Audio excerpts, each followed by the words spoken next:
আসসালামু আলাইকুম। পেনাল্টি কিকের আরও একটি নতুন ভিডিওতে আপনাদের সবাইকে স্বাগত।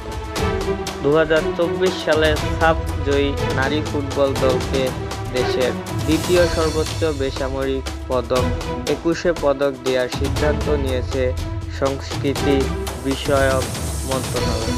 মন্ত্রণালয় চেয়েছিল নেপালকে ফাইনালে হারানো ম্যাচে সেরা 10 থাকা 11 জন খেলোয়াড়কে এই পুরস্কার দিতে।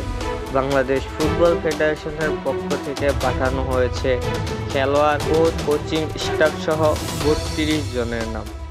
এরপর শুরু হয় চিঠি চালাচালি।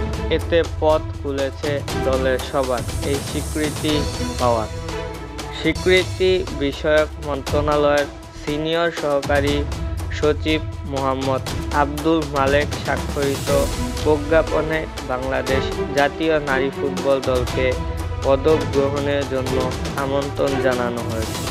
চিঠিতে বলা হয়েছে দলের পক্ষে একজন মঞ্চে প্রধান উপদেষ্টার নিকট হতে পদক গ্রহণের জন্য সাফ নারী ফুটবল চ্যাম্পিয়ন 2024 এর দল নেতার নাম ও একজন বিকল্প খেলোয়াড়ের নাম সংস্কৃতি মন্ত্রণালয়ে পাঠাতে।